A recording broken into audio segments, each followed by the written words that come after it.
Seguimos aqui para mais um podcast da M Moradcast, hoje com a presença ilustre aqui no nosso estúdio, professor Randes. Professor, é um grande prazer receber aqui.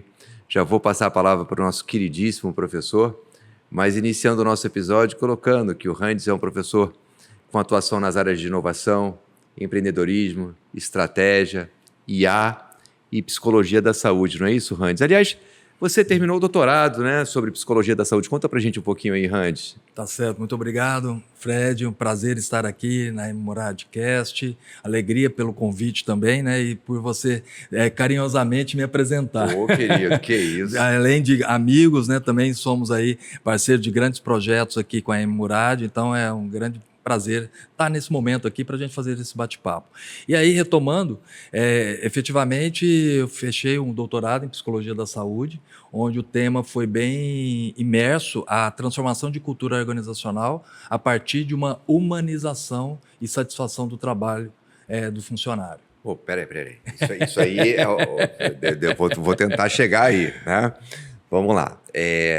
A gente está numa era muito conturbada, né, o Randes, assim. Eu diria que, outro dia eu estava pesquisando uns slides e tudo, vi um slide meu da questão da pandemia. Sim. Né? E é um negócio impressionante porque eu acho que agora eu estou me dando conta do que foi realmente a pandemia, do que ela trouxe para a gente, o quanto isso machucou, né, a minha persona, a sociedade como um todo. Eu acho que ninguém passou meio que ileso a isso. Verdade. E o tema, agora tem uma questão interessante que eu acho que eu queria linkar um pouco com essa questão do seu doutorado, né? Quer dizer, isso trouxe à tona a questão da saúde mental, né? Sim. E acredito que você, como doutor na área, possa falar um pouco sobre isso. Me conta de onde veio efetivamente essa pegada, né, do seu doutorado como saúde psicológica, como saúde organizacional e ainda meio que alinhada, né, à questão espiritual, por favor. Tá joia. É um tema que eu já venho investigando na academia há mais de 15 anos, né? Desde o meu mestrado, e o doutorado foi só uma conclusão de todo um trabalho que eu venho já desenvolvendo na academia, em pesquisas científicas, baseado no PROGEP, que é o Programa de Gestão de Pessoas realizado pela FIA há mais de 20 anos, que classifica as melhores empresas para você trabalhar no país. Foi dentro desse processo de amostragem, fiz um recorte na área de tecnologia, e exatamente, né, uma área que está demandando muito hoje para os profissionais, para as empresas como um todo, e foram mais de 16.500 profissionais que responderam, né, nesse recorte, uma pesquisa do PROGEP. Então, dali que foi avaliado as variáveis estatísticas, onde eu consigo comprovar na matemática que a gente tem, quanto mais o índice de satisfação no trabalho, mais o índice de espiritualidade e mais o índice de saúde integral, eu vou um pouquinho além de saúde mental, nós temos profissionais mais engajados, mais felizes e principalmente com sentido naquilo que ele faz. Então, nesse processo como um todo, né, de desenvolvimento, a saúde, você falando de pandemia, a OMS lançou o ano passado que nós ainda estamos sofrendo os reflexos pós-pandêmico dentro das organizações. Então, isso é uma realidade. O Brasil é o país com maior índice de estresse do mundo e o país com maior índice de pessoas doentes no sentido psicoemocional. Rapaz, Então, 18 milhões de profissionais com alguma doença psicoemocional. isso é muito interessante, muito grave também, Sim. claro, né? Na perspectiva de que quem vem de fora fala que nós somos um povo que sabe lidar com adversidades e somos um povo feliz. Tá? Então, quer dizer, quem está olhando só de fora, parece que essa conversa não tem nexo, mas nós que estamos efetivamente em contato com empresários, com alunos, professores, profissionais aí, né? Sim. Conta para mim o que está acontecendo hoje. A gente está vivendo, né, um avanço tão grande de tecnologia, só que a humanidade não acompanha essa velocidade da tecnologia. E aí a gente começa a ter muitas tecnologias e as pessoas mais estressadas. É uma, né, dicotomia. E aí? A tecnologia não veio para ajudar? Sim, só que a gente precisa entender que a tecnologia não vai substituir aquilo que é do ser humano. A gente está terceirizando para a tecnologia as nossas relações interpessoais. E isso impacta onde? Exatamente em todo esse processo de doença mental. E quem é o catalisador de tudo isso? Que é um grande desafio, a gente tem que tomar muita atenção com a liderança. A liderança é a mais afetada, ela é esse catalisador que ele absorve todo esse impacto de desgaste psicoemocional, ela tem que amortecer isso para não devolver para a sua equipe. Então, quer dizer, olha só o que nós estamos colocando nas costas dos líderes das organizações hoje, que aí você vê pessoas completamente mais estressadas, e aí onde fez esse índice, pessoas mais burnout, pessoas com doenças psicoemocionais como depressão, síndrome do pâncreas, aí a gente tem uma lista, infelizmente, longa nesse sentido.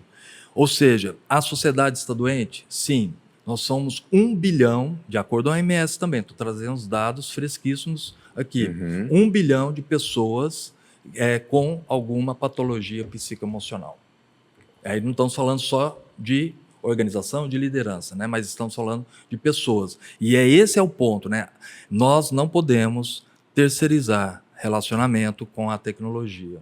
A tecnologia ajuda, a IA ajuda, só que ela para no meio do funil. E aí vem a humanização junto com tecnologia. Chamamos isso de gestão 5.0, Fred?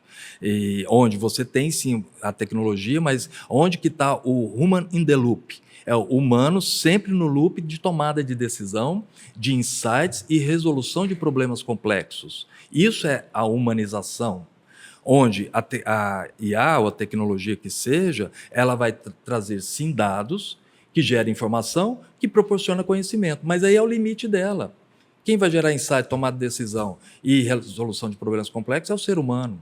E esse é onde a gente precisa ter agora um olhar, um spotlight, vamos entender isso, um foco essencial para essa liderança.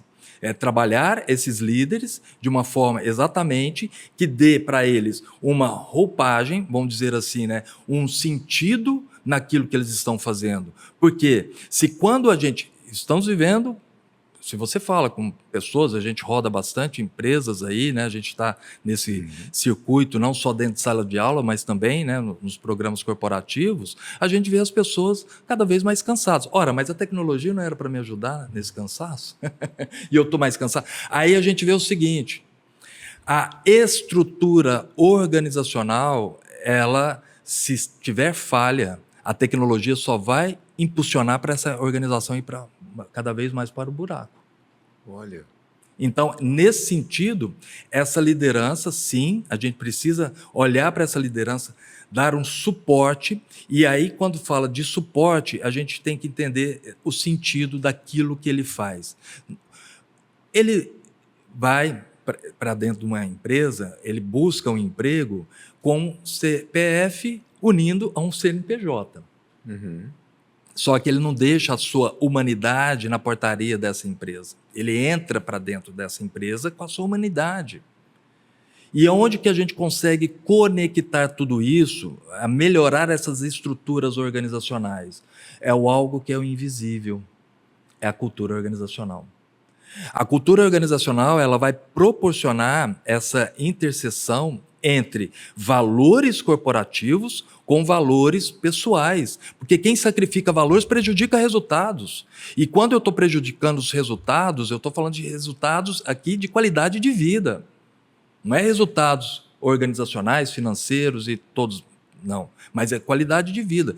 Porque eu estou me desgastando, e aí eu fico cansado, me desgastando em algo que não me dá sentido, porque eu busco uma organização não pelo emprego, mas aquilo que eu posso utilizar as minhas competências, aquilo que eu tenho sentido de pertencimento, que aí, naturalmente, há satisfação no trabalho. Agora, eu sou um líder, então, Randes, supondo que a minha mochila esteja muito pesada, Então, eu entrego muitos relatórios, eu sou pressionado por resultados pela alta administração, eu tenho os meus liderados ali, que podem ser dezenas, às vezes centenas, quiçá, milhares de pessoas e tudo, e a empresa está rodando.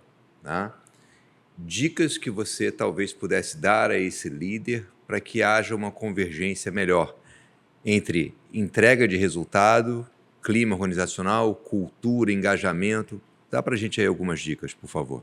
Então, vou trazer aqui uma ambidestria. É uma liderança ambidestra, onde eu preciso, sim, preocupar nos resultados, nos objetivos, preocupar ali, né, nos relatórios, como você bem colocou, dar os reportes devidos para toda a minha alta liderança, mas eu não posso deixar de buscar o foco nas pessoas, na inovação, naquilo que faz exatamente essa qualidade de relacionamentos interpessoais. Então, essa ambidestria exatamente é buscar esse equilíbrio, não só focar nos resultados, mas também ter um foco em pessoas. E esse equilíbrio vai trazer cada vez mais esse líder com cansaço, vamos estar sempre. Agora, o cansaço, quando ele está unido ao pertencimento, ele deixa esse jugo mais suave. Deixa esse peso mais suave, porque ele está ligado àquilo que eu pertenço, àquilo que eu entendo. Vamos a um outro dado super importante, no relatório Engaja SA, feito pela FGV, junto com outros parceiros, que eles quantificaram, foi a primeira vez, é um relatório mais recente, tem 2 anos rodando, e primeira vez que identificaram isso já no ano passado, o quanto impacta de turnover e presenteísmo nas organizações. 77 bilhões, 0,6% do nosso PIB, onde 71 bilhões aproximadamente é de turnover e aqueles 6 bilhões é de presenteísmo. Então, por que a gente está cada vez mais sendo impactado com essa volatilidade de equipes? Já é um grande impacto psicoemocional também para esses líderes, mas é a situação seguinte, a empresa ela tem que dar condições. Muitas vezes a gente fala, né? Poxa, você tem que vestir a camisa, o uniforme da empresa, a camisa da empresa, você tem que... Só que a alta organização ela não proporciona esse uniforme, ela não dá condições, porque cultura é muito mais além do que palavras na parede. Ela é vivida quando ninguém está vendo. Explica para a nossa audiência aqui, Randy, rapidamente, porque acho que o pessoal conhece bem o termo absenteísmo, mas presenteísmo pode ser um termo novo para quem está nos vendo. Conta para a gente um pouquinho. Você já percebeu que um profissional, ao longo de um dia de trabalho, ele faz uma linha em um e-mail? Essa foi a entrega dele. Uma linha no e-mail, não mandou e-mail, hein? Ele não mandou e-mail. O presenteísmo, fazendo uma analogia, é missa de corpo presente. Ou seja, ele está na empresa, mas não está trabalhando efetivamente. Esse é o presenteísmo. Mas às vezes não porque ele não quer, né? É porque ele não quer. Olha. Ele não quer fazer algo de forma produtiva naquele dia, naquela sua jornada de trabalho, naquele mês, enfim, onde a gente chama o seguinte: por que então ele não sai? Porque nós temos 3 tipos de comprometimento na psicologia organizacional e o quarto é o mais perigoso. Desses 3 tipos, a gente tem um quarto que é um bonus track, que é o mais perigoso. O indivíduo ele é comprometido, ou melhor dizendo, ele está mais engajado na organização. Primeiro, é o comprometimento micro, comprometido com a minha carreira, onde a gente vai buscar conhecimento, nós vamos fazer MBAs, vamos alavancar o nosso potencial de crescimento profissional. Beleza. Eu tenho o comprometimento meso, que é o comprometimento com a equipe, porque também não basta somente eu ter o meu talento, mas eu preciso compartilhar com outros que também têm outros tipos de talento para a gente fazer o quê? Uma conexão por uma multidisciplinaridade de talentos. Nós somos limitados, né? E isso é o importante, a gente criar essa coesão de time. E o terceiro comprometimento é o comprometimento macro. Estou explicando tudo isso para a gente entender o bonus track, que é o quarto. Onde, como eu vou ser comprometido com a minha organização que tem milhares, por exemplo, de profissionais. Eu ou ali, né, que tenha 5 profissionais. Como esse profissional ele vai ter um comprometimento com a empresa? Esse comprometimento ele está ligado diretamente ao líder. Se eu falo olha, minha empresa é um excelente lugar para trabalhar, significa que eu tenho uma sintonia muito fina com essa liderança. Se eu falo, minha empresa já foi boa para trabalhar, hoje ela não está mais, o que mudou de tudo isso? Fricção com a liderança. E aí, muitas vezes, nessa fricção, vai colocando esse indivíduo cada vez mais desmotivado. Aí vem nesse relatório a falta, 60% dos profissionais estão altamente desengajados no ambiente de trabalho. E vem o fator do quarto elemento de comprometimento, que é o comprometimento entrincheirado. É um termo novo, estou trazendo mais uma vez aqui. Na área militar, trincheira é onde fica na linha, né, o fronte de guerra, né, você fica na frente das linhas inimigas. E é aquele buraco que aqueles soldados entram lá para ver o inimigo chegando. E esse presenteísmo, é o bônus track aqui, o indivíduo ele não sai porque ele não sabe fazer nada além daquilo. Então ele entra num processo entrincheirado. A empresa pode até fazer, olha, plano de demissão voluntária. Ele fala, é daqui que eu não saio, daqui ninguém me tira. Porque se ele sair daquela empresa, ele não vai saber fazer mais nada fora dela. Porque ele teve o que a gente chama de fixed mindset, ou seja, mentalidade fixa. Ele não se abriu para o novo e foi cada vez mais ficando naquela única, exclusiva atividade, mas é o melhor que faz aquilo, mas ele só faz aquilo. Se você pedir para ele afastar, né, aqui a taça para um lado para o outro, ele não sabe, ele só sabe colocar água nessa taça. Agora, Randes, a gente tem tido aí uma série de iniciativas na legislação, nas normas, e aí vem a questão, né, recente agora de jornada, de trabalho, vem a questão de normativas que passam a ser quase que compulsórias, como a NR1. Como é que você enxerga, né, quer dizer, de um lado a regulação, né, e do outro os interesses da empresa, enfim, como é que isso pode contribuir para o cenário efetivamente empresarial brasileiro? E nós, como gestores ou empresários, como é que a gente fica nesse contexto? Vamos entender uma frase de Simon Sinek, que diz o seguinte: 100% dos funcionários são pessoas, 100% dos clientes são pessoas. Se você não entende de pessoas, você não entende de negócios. Muito mais além do que só resultados, a gente precisa entender que as pessoas fazem parte daquela organização. E aí, quando a gente traz, voltando um pouco mais na tese da minha pesquisa, a gente tem ali as variáveis, o sentido daquele indivíduo em pertencer à organização, nós aumentamos 2 fatores, espiritualidade e satisfação no trabalho. Quando a liderança é uma liderança servidora, ou seja, uma liderança que apoia, uma liderança que ajuda, uma liderança que colabora e potencializa aqueles talentos que estão no seu time a serem pessoas cada vez melhores no contato com esse líder, impacta diretamente na satisfação do trabalho. Por isso que eu falei do comprometimento, isso aqui. E quando esse indivíduo vê que ele tem ali justiça e relacionamento interpessoal, impacta diretamente na saúde integral. Então vamos entender essas 3 dimensões. O que é espiritualidade? Espiritualidade não é religiosidade. Elas podem até se encontrar, porque são artefatos, isso na cultura. Né? Como, por exemplo, tem empresas que têm isso como dogmas, inclusive, religiosos nos seus valores.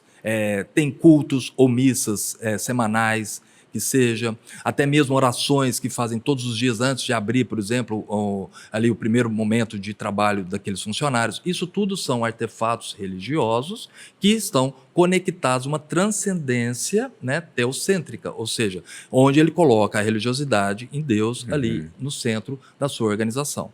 Mas a gente está falando da transcendência aqui também filantrópica. A transcendência filantrópica é quando eu saio exatamente essa mochila cheia que você trouxe aqui.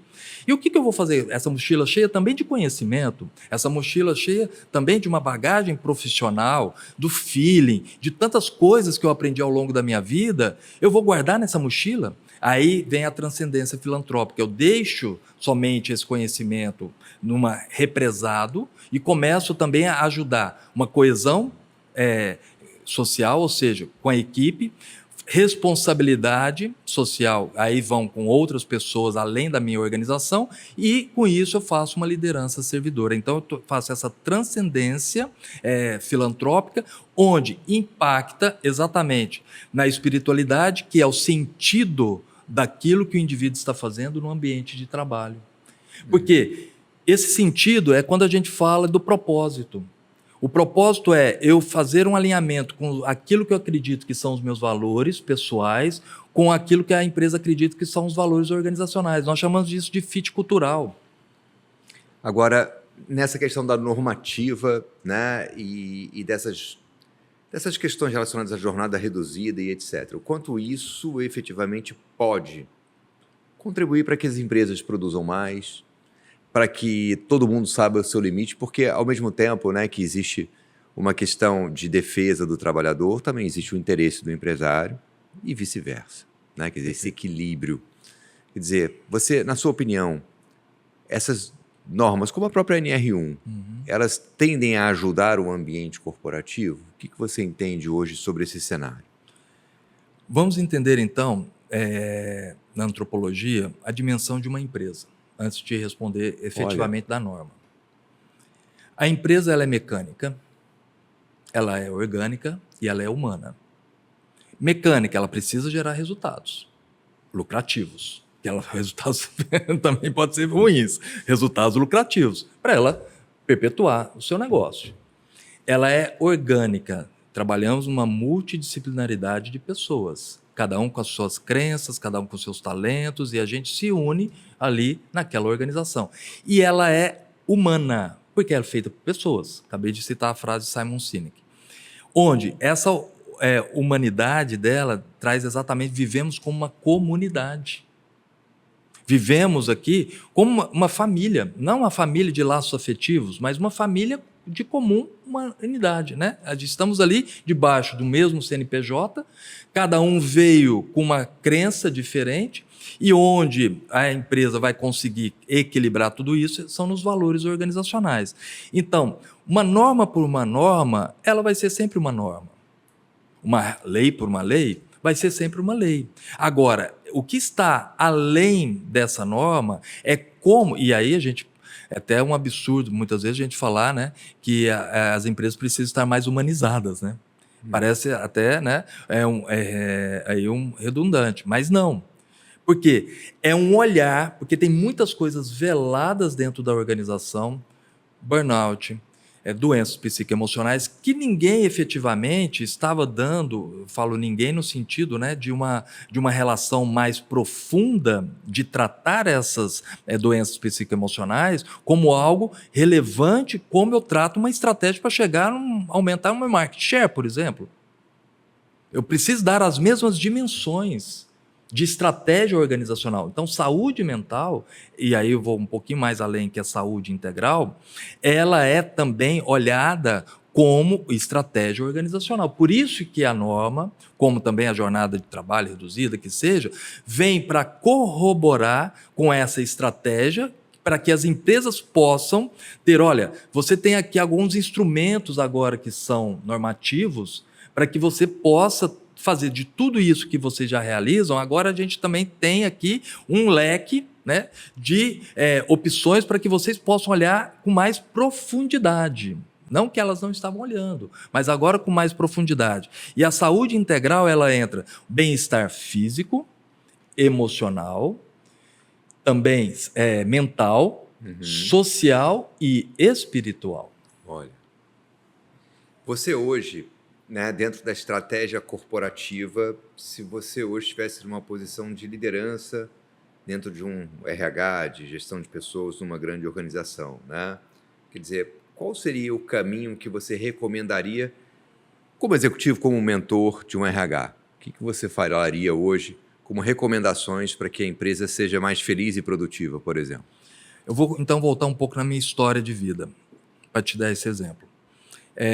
Eu tive a oportunidade de ocupar um cargo executivo com 33 anos de idade, saí do interior de São Paulo, em Ribeirão Preto, fui para a capital, em São Paulo, e naquele momento eu estava assumindo um cargo, eu era da área comercial, e gerente naquela ocasião, e fui assumir o cargo de marketing e inovação na empresa. Era uma nova área que essa empresa estava abrindo e precisava. A gente estava falando bem no início de redes sociais, né? Era um pouquinho naquele começo como um todo, onde era uma digitalização, todo um processo de digitalização que a empresa tinha como projeto lá.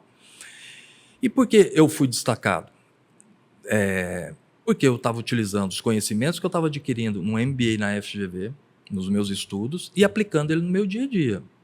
É isso que a gente fala muito para os alunos dentro de sala de aula.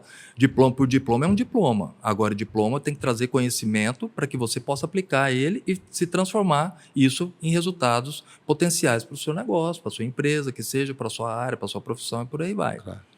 Naquele momento, eu estava utilizando estratégias que outros gerentes não faziam e por isso que eu me destaquei. Eu fui para receber esse convite. Mas antes de aceitar, eu falei o seguinte para o presidente da empresa, porque eu já conhecia a estrutura, estava já praticamente há mais de 6 anos lá na organização, já sabia como que as pessoas viviam, quais eram os gaps, A cultura principalmente, imersos. Porque se falasse de desenvolver pessoas para esse presidente, escorria uma lágrima no olho dele. Não colocava uma lágrima ali, né, de investimento em pessoa, porque achava que era algo, né, desnecessário. Eu falei assim, eu assumo essa posição, mas você precisa me dar 1 ano de carta branca para desenvolver pessoas, senão eu não venho. E aí, falando agora na sua resposta, se eu fosse esse diretor, se eu fosse esse executivo, se eu pudesse ajudar essas pessoas a se desempenharem melhor, primeiro, entenda o que está dando sentido naquilo que os profissionais estão fazendo dentro da sua empresa. Não busque por quê. Porque pode ser um benefício, pode ser um salário, pode ser um cargo, mas busque o para que eles escolheram a sua empresa. Foque nisso, veja os seus valores organizacionais e crie essa conexão humana. Cria essa transcendência que nós falamos aqui, cria essa satisfação, ou melhor dizendo, essa alegria no ambiente de trabalho. Porque ambientes mais alegres, não estou falando aqui de colônia de férias, não. Ambientes alegres são relacionamentos sustentados por uma segurança psicológica, saudável. Onde os líderes não punem pelo erro. O erro é como um processo de aprendizagem. Por isso que vem a inovação. Porque quando a gente faz sempre a mesma coisa, a gente fica limitado e não fazer nada diferente. Aí vem a síndrome do sucesso. Porque, mais uma vez, né, as organizações estão tendo aí essas ferramentas para ajudar elas a saírem dessa síndrome do sucesso. Tenho X anos de mercado, tenho uma carteira de clientes de X, né, clientes, faturamento de X milhões ou bilhões até, e fiz sempre assim, para que mudar? Ora, eu trago uma outra frase de Marshall Goldsmith. O conhecimento que você tem te permitiu chegar até aqui, até hoje, mas não garante que você chegue no seu objetivo final. Randes, e nesse contexto, a gente vê hoje uma abordagem muito interessante, principalmente com os mais jovens, de uma pressa, né, para assumir posições de liderança, para ganhar bem, né? E a gente sabe, até pela idade, pelos nossos alunos, que tem coisas que vêm com o tempo, né? O que você poderia falar para os mais jovens hoje, ou para aquela base da organização que ainda está muito jovem, começando agora, para entender que as coisas vêm no tempo certo? Como é que você enxerga isso? Bom, aqui já borbulhou um monte de coisa para te falar. Eu vou começar então com a filosofia japonesa, Ikigai. Primeira coisa, né, o que você faz que você vê que você tem paixão? O que te motiva o seu motor econômico, que são as ambições, isso é importante a gente ter, e aonde você vai ter oportunidade de crescer. Encontrando esse tripé, você começa já a entender que a velocidade não significa que é qualidade. A gente precisa dar uma velocidade com qualidade. Atingir um cargo em curto espaço de tempo, muitas vezes vai cair no que a história já nos mostrou. A geração Y, né, não gostaria de denominar gerações, mas a gente vive isso na sociologia. Mas a geração Y, ela tinha uma ambição que era chegar aos 30 anos de idade, isso surgiu muito pelo Vale do Silício, pelas startups surgindo lá naquele momento, que os unicórnios, os famosos unicórnios, né, das grandes empresas aí, de inovação, e surgiu que eles queriam ter 1 milhão na conta corrente com 30 anos. Isso há uns 10 anos atrás. E foi uma coisa assim, louca. Então, quer dizer, o ter acima do ser. Eu quero ter primeiro, minha vida não importa. Se eu vou ficar 20 horas aqui trabalhando, não me importa. Eu preciso daquilo porque esse é meu objetivo maior. Só que eles estão altamente desiludidos. Saiu uma reportagem agora recente na Forbes que se chama de Quiet Ambition, ou seja, um equilíbrio nessa ambição, cara. Essa é a resposta que eu deixo para esse jovem. Porque se eu colocar o ter acima do meu ser, porque eu não sou um cargo, eu não sou o papel que eu represento dentro de uma instituição de ensino. Eu sou um ser humano, que eu tenho uma família, eu tenho meus valores pessoais, as minhas crenças, isso é o que eu sou. O cargo me complementa naquilo que eu sou, onde que me dá o sentido, um propósito, no significado daquilo que eu faço. Por isso que muitas vezes eu cheguei no cargo executivo, vi que depois de 10 anos não fazia mais sentido naquela posição, eu mudei, eu fiz um quiet cracking, muda agora a expressão, ou seja, sair daquele piloto automático e aí mudar a rota, é o famoso recalcular do GPS. Uhum. Você precisa recalcular a sua rota, se não é algo que você não está trazendo esse tripé de Ikigai, paixão, oportunidade e o que te motiva, o seu motor econômico. Foi aonde que eu tive esse quiet cracking naquele momento, mudei a minha rota, porque exatamente aquilo que eu sou, não, a atividade que eu estava fazendo não estava mais identificando naquilo que eu sou. Dentro da sua experiência como professor, né, daquilo que você vê há muitos anos aqui, dentro da Murad, dentro dos nossos cursos de MBA, o que você poderia dizer que o nosso MBA contribui hoje para os nossos alunos? Por que fazer um curso hoje aqui na Murad? Em primeiro lugar, nós temos aqui, quem faz o curso não são papéis, não são apostilas, né, que seja, não é a IA. Quem faz o curso são pessoas. E essas pessoas são altamente qualificadas. Esse é o primeiro ponto. Todos os professores, o zelo, né, com a Murad tem, também com seus alunos, porque entende que pessoas são pessoas. Né? E aí, a gente primeiro tem profissionais altamente qualificados, ok, que estão na ponta do conhecimento, estudando, não é que a gente termina um ciclo de acadêmico, a gente para, não. Porque a gente precisa aprender primeiro, tá? Claro. Para depois ajudar os alunos que vão chegar em sala de aula. Esse é um outro ponto. Atualização constante. Porque uma instituição de alta qualidade, ela já te traciona naturalmente para que você esteja sempre na ponta do conhecimento. E aí é onde a gente vai buscando cada vez mais capacitação também. Esse é um outro ponto, atualização.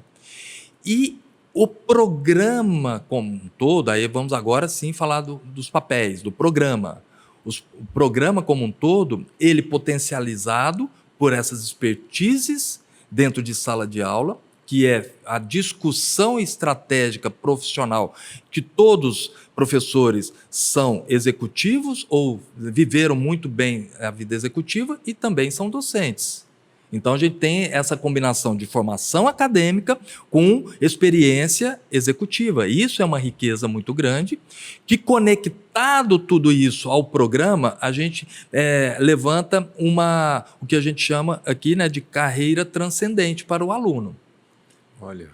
A carreira transcendente, ela é focada numa figura, né, de uma letra W, só para a gente fazer essa ilustração mental, e aumenta exatamente a minha vantagem competitiva, né? A minha vantagem exatamente sistêmica e a minha vantagem também aqui de conexão. Então eu tenho aqui visão estratégica, competitiva e sistêmica. Associada a tudo isso, eu tenho uma visão muito mais ampla, que a gente chama de holística, né? Associado a tudo isso, potencializa agora nos pés aí do W, hard e soft skills. Então a gente tem exatamente competências técnicas associadas às competências comportamentais e atitudinais. E essa combinação, um programa de MBA, ele é um potencializador. Eu poderia atingir isso fazendo um outro tipo de curso? Pode, mas depende muito de quanto tempo você tem de, né, Claro. alavancar tudo isso. Pode fazer. Agora, a questão é, em 1 ano e meio praticamente, esse profissional vai ter uma roupagem, e eu sempre falo para os alunos, eu gosto muito de, sinto privilegiado, né, estar em sala de aula, porque a gente aprende bastante com a realidade de cada um, e todas as vezes que eu tenho a possibilidade de estar em sala de aula, eu comento com eles. Só de você falar na sua empresa que você está fazendo um MBA na FGV, a sua pergunta, a sua resposta, a sua postura na organização não pode ser a mesma de ontem. Muito bom, Randes. A gente falou sobre tanta coisa nessa conversa. A gente falou sobre IA, a gente falou sobre saúde mental, saúde psicológica, a gente falou sobre grandes transformações, espiritualidade. E eu não sei nem por onde terminar, mas eu vou pedir aqui um favor a você, que é o seguinte. Você falou sobre gestão 5.0, liderança 5.0, e aí é um pouco do que vem por aí, tá? Então, para a gente encerrar o nosso podcast, né, quer dizer, na sua percepção, o que vem por aí em relação à questão de liderança, estratégia de pessoas nas organizações? Essa pergunta está valendo $1 milhão. Então, se você está aqui nos acompanhando e está pensando, né, em mudar de canal, não mude de canal. Fique no Murad aqui, cast, para você entender. Nós vamos falar, então, baseado na World Economic Forum, o Fórum Econômico Mundial, ele traz uma perspectiva de competências para 2030. Então, a gente está falando de flexibilidade, nós estamos falando de pensamento analítico, nós estamos falando de resolução de problemas complexos, embarcando tecnologia. A questão não é ter tecnologia, é você ter pessoas que possam aproveitar essa tecnologia em aumentar a sua vantagem competitiva do seu negócio, ter essa tecnologia baseado, não é só colocar uma ferramenta, mas ter essas pessoas tendo ali a sua visão estratégica de negócios, e com essas pessoas que você vai desenvolver, que vão estar também trocando os talentos para dentro da organização, é onde que nós vamos ter o nosso diferencial. E para fechar, eu vou trazer um exemplo. Isso aconteceu no país.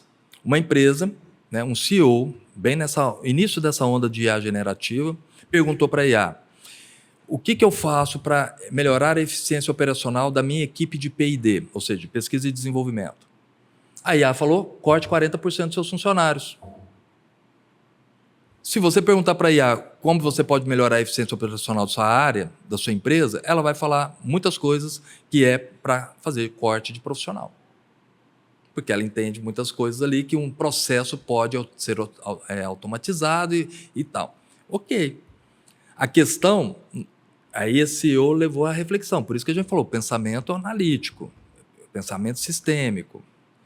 Se eu demitir as pessoas que pensam na minha empresa hoje, quem vai pensar nela amanhã? Foi uma empresa, inclusive, de tecnologia. Uhum.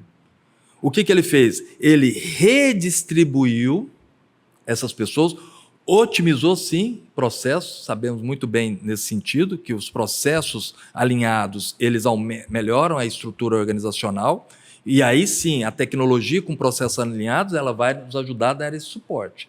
Então, não é cortar pessoas, pelo contrário, organizar estratégia de gestão por processos na sua empresa, embarcando tecnologia para ser esse catalisador, né, para ser isso que vai ser toda uma mescla que vai acontecer na sua organização, e pessoas fazendo aquilo acontecer. Porque nós não podemos ter receio de uma IA como profissionais. Nós temos que ter receio de pessoas que vão utilizar ela melhor do que nós e aumentar a vantagem competitiva da nossa organização. Muito bem, Randes. Eu queria te agradecer pela sua presença. Faz muito tempo que a gente tentou marcar esse papo, né? É verdade. E queria agradecer demais a sua presença, a nossa audiência. As portas estão abertas, vai ser sempre um prazer receber você. E até o próximo episódio. Vamos até o próximo episódio. Queria agradecer também esse momento, essa nossa amizade, parceria, como sempre um prazer aí revê-lo e fazer um bate-papo, né, com pessoas que estão aí também, né, na ponta do conhecimento, propriamente aí, né, dentro aí de várias outras organizações que também respinga, né, para nós que estamos dentro das empresas como um todo, a gente está passando tudo isso. E eu deixo essa frase, então, final aqui para você. Seja a transformação onde você está. Não espere ter a melhor equipe, não espere ter a melhor tecnologia, não espere ter os melhores processos, não espere ter os melhores clientes, que seja aí quem for da área comercial, mas faça aquilo que você pode fazer de melhor hoje. Foi isso que eu fiz na minha vida, lá atrás, quando eu tive a oportunidade de ir para um cargo executivo. Eu não estava esperando ter a melhor equipe, não estava esperando ter a melhor tecnologia, mas o que eu podia fazer daquilo que eu tinha de conhecimento e para fazer melhor e aumentar a vantagem da minha organização, foi onde que eu destaquei. Então, seja você a transformação onde você está. Muito obrigado pelo carinho, pela parceria e até o próximo episódio. Valeu. Até mais, pessoal. Tchau, tchau.